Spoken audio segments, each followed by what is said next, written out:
Greetings, everyone, and welcome to the third of this year's Halloween reviews. Yeah, so we've had kind of a mixed bag so far with The Omen 4 and then Martin, George Romero's Martin. That's a really good one, well, as I said, and you should definitely check it out. So, as for today's selection, right on cue. Let's head on down to the crypt and find out what we'll be talking about today. Hey Sam, how's it going? So yeah, Martin was a big hit. That was a really good choice. Yeah, everybody was all gung ho about that one. So I hope that we managed to introduce a lot of people to that, criminally underseen and underrated little vampire movie from the master himself, George Romero. So what have you got for us today? Oh, wow! I gotta say, your picks are getting better and better. Yeah, this is.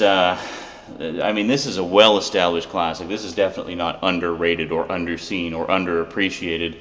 I cannot possibly do it justice with an intro, so I'm just going to show you what it is. On Blu-ray, the original A Nightmare on Elm Street. Oh man, I could go on about the Nightmare movies for days. I grew up with the whole darn series, and it was it was my favorite horror franchise of the 80s. And so we'll try to keep it relevant just to the first one. Maybe I'll touch on the sequels a little bit. But I got a lot to say about this one, and that's what we're going to talk about today on the Multimedia Chronicles.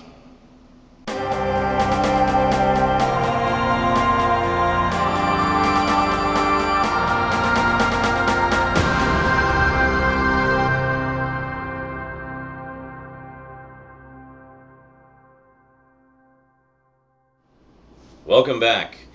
Yeah, Nightmare on Elm Street. The one, the only, the original on Blu-ray.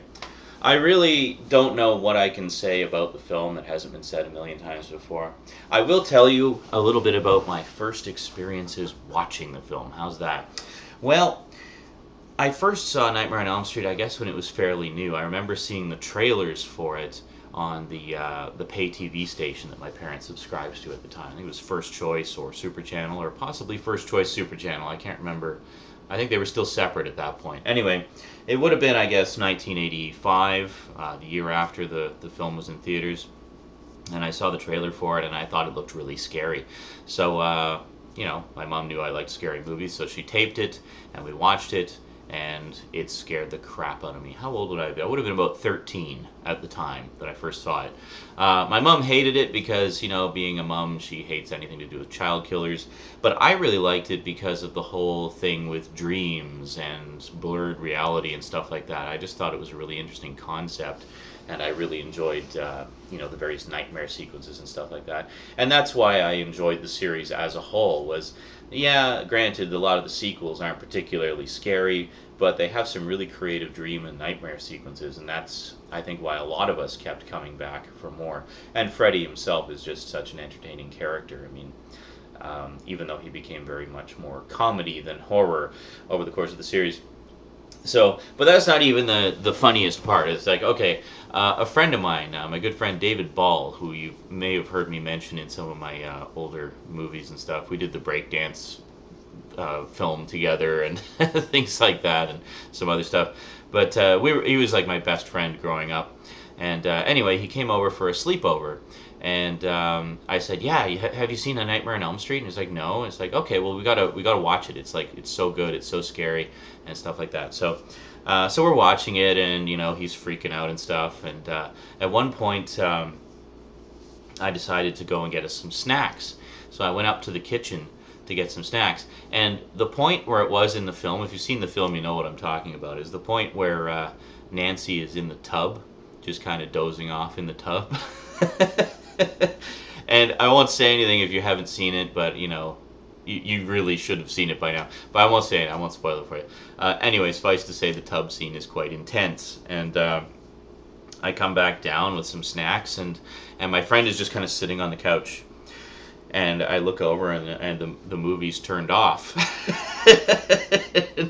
And I say, "Hey, how come you turned off the movie?" And he's like, "If you turn that movie back on, I'm leaving." And he was just like, it's like, how could you leave the room at that point? That was like, He was just freaking out. So he calmed down. I was just kind of laughing at him and stuff. I was like, "Oh, come on, you got to see the rest of the movie and stuff." So he said, "Well, just let me calm down for a bit, and then maybe we'll fire it up again."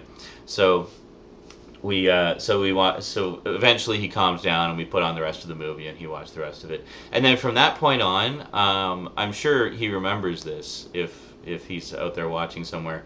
But from that point on, Nightmare on Elm Street was our favorite horror franchise. And anytime one of the sequels came out, we would have a sleepover and we would rent the latest one on VHS, and it just became like our movie series to watch as friends at sleepovers. And it was fantastic. So we watched the first three that way, and then I ended up moving away by the time the fourth one came out. So I actually saw the fourth one in theaters. That was the first time I saw any of them in theaters.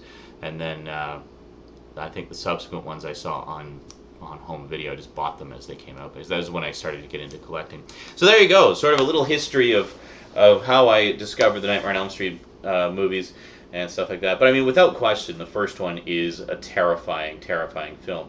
And the big reason it's so scary, especially at the time that we first saw it, was because Freddy was a completely unknown character. So you had that fear of the unknown added into all of the inherent horror of the first one, and the gorgeous imagery and nightmare sequences and intensity and stuff. And it's just a fantastic film.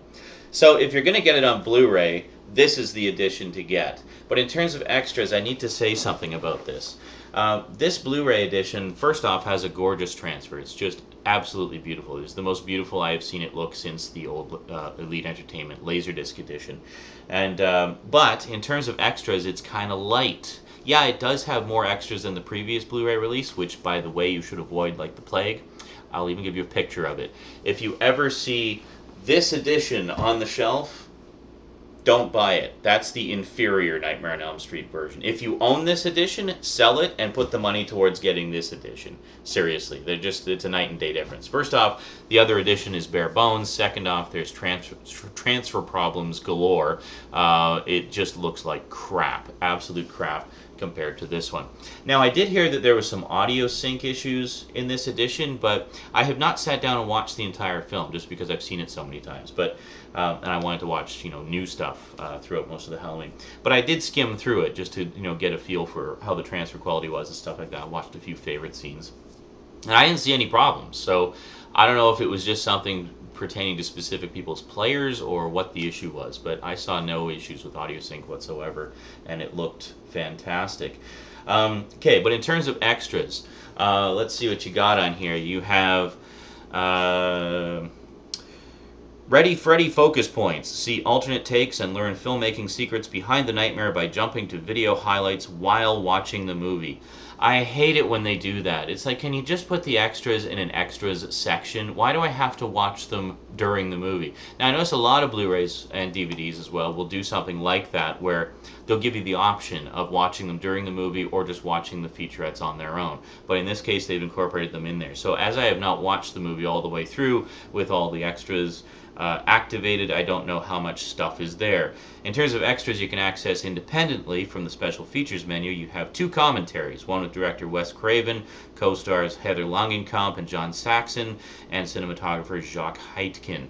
That is actually an archival commentary that dates all the way back to the special edition Laserdisc, which I mentioned, which, by the way, is this. This is the special edition Laserdisc. I, of course, have mentioned this in some of my Laserdisc overview videos, but now you can get a bit of a better look at it. It's quite nice. If we just open it up here, we got quite an extensive array of features. The thing I love about Laserdisc was when they had special features, they were just chapters. So you just skip to the feature you want and watch them. That's it. Done. Don't have to watch them during the movie or anything like that. In fact, you couldn't, because they would be on another disc. But anyway, that's the Nightmare on Elm Street Special Edition, and there's another little look at the back there. So quite nice indeed. This was an early release from Elite Entertainment, And any horror fans from that era will know that Elite Entertainment did some of the finest editions of horror classics ever. So then on this, so anyway, that particular commentary track is originated on this Laserdisc edition here. And I'm glad to see that it's continued to be made available. I'd like to listen to it because I remember on the track they make reference to Laserdisc numerous times. So I'm wondering if that part's been bleeped out just to, not date it too much, or if they've left it intact. It would be interesting to hear.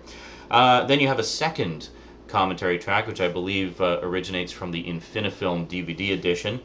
Essentially, all the extras that are on this are the same as what you find on the Infinifilm DVD edition. The Infinifilm DVD edition looks like this. This is the one I actually had my eye on for quite a while until I heard that the Blu-ray was coming out. And I almost bought that one. I've actually never owned any of the Nightmare movies on DVD. So the second commentary, you have Wes Craven, Robert Englund, Heather Langenkamp, and Ronnie Blakely. Ronnie Blakely played Nancy's mother in the movie.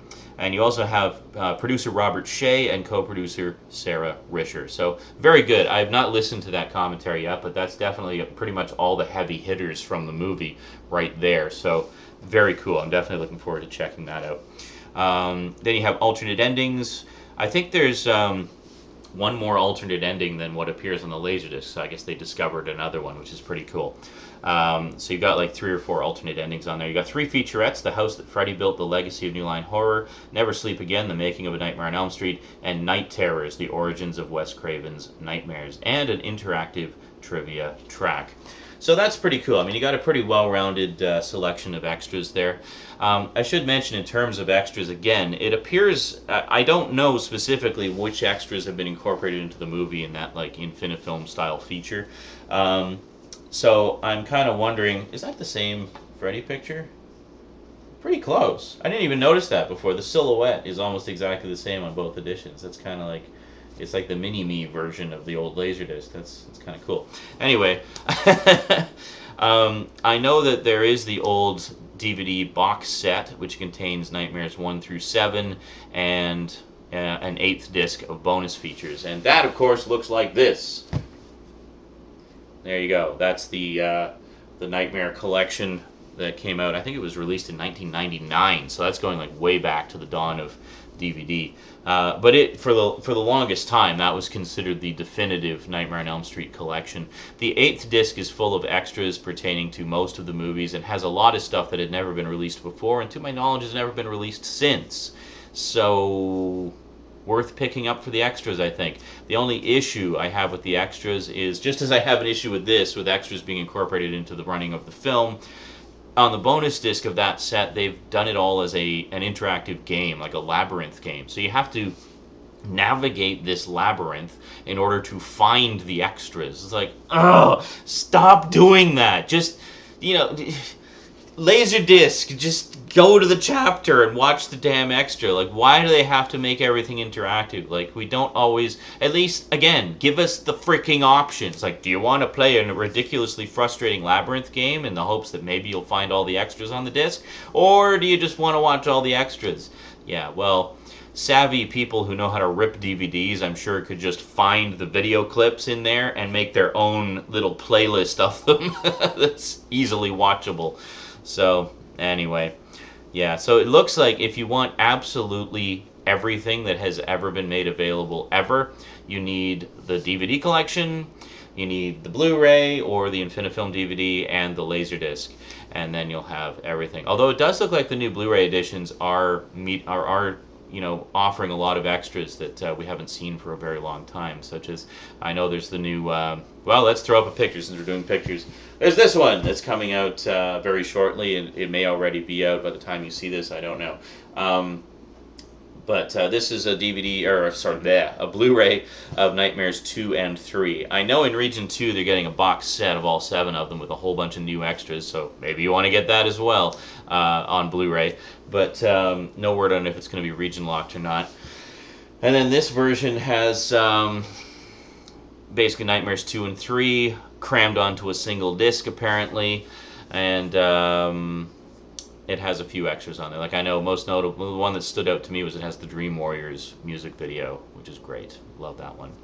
In case you're wondering what my personal favorite Nightmare films are in terms of just, awesomeness factor, or the ones that I like the best. I know a lot of people have really warmed up to Nightmare 2 over the years.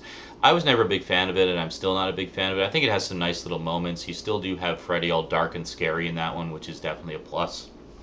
But overall, I just didn't feel it had the same impact as the first one. In terms of properly continuing the story and being a solid sequel, I actually really like the third one. I know people are really split on the third one, but I like it because to me, the third one feels like a proper sequel to the others. You know, so you have one, and then three has pretty much the entire surviving cast from the first one returning to properly continue the story. And then after that, again, probably Nightmare 7, New Nightmare, I think is the next one that would be the best. I know a lot of people sort of go 1, 7, and then whatever their favorite sequel is. But I would go 1, 3, 7 in that order because, you know, they've all got Nancy in them. Maybe I'm just a sucker for Nancy. I don't know.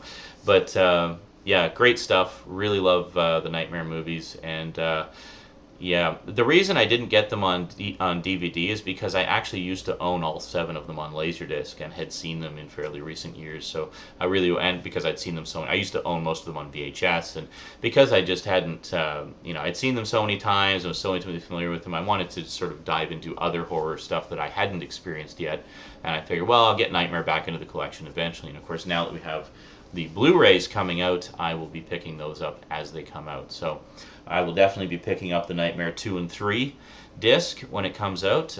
Really looking forward to seeing Nightmare 3 again, actually. I haven't seen that in a long, long time. So, yeah. So I guess this was kind of a mini disambiguation. Hope you enjoyed that. Hope it cleared up some confusion if you're wondering which version of Nightmare on Elm Street to get. Well, in terms of the first one, get this one. Plain and simple. There you go. And if you want lots of extras, get the box set. And if you have a Laserdisc player, track down the old Laserdisc if you can. I don't know what it goes for nowadays. I imagine it's probably a collector's item by now because it is quite ancient by this point. But it does make the extras really easy to access. Although, it's only extras about the first one, whereas the box set has extras about all 6 of the... All 6? Is it 6, 7? 7. All 7? It has extras for everything. Anyway. Alrighty, well, I think we've covered the Nightmare movies about as much as we possibly can. If you're wondering why I look over there, it's because I have the computer monitor as the monitor for the camera. Yeah, so let's take a quick look at the closer look at the packaging for the Blu-ray, and then I'll see you after. To the music stand!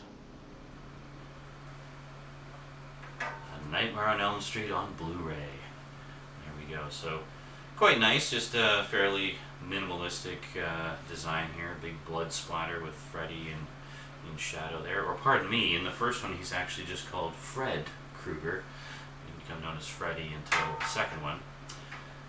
And there we go. So that's probably too small for you to read even in 1080p. But anyway, quite an extensive list of special features there, which of course I'm covering in the review. And like that. So if we open her up, fairly straightforward. We just have a nice little picture of Freddy on the disc there, and just the obligatory important notice to update your firmware. But notice, not an eco pack. Yay! Yay for not eco packs. So there we go. Fairly straightforward, just a standard Blu-ray keep case with your standard artwork and cover insert, but still quite snazzy.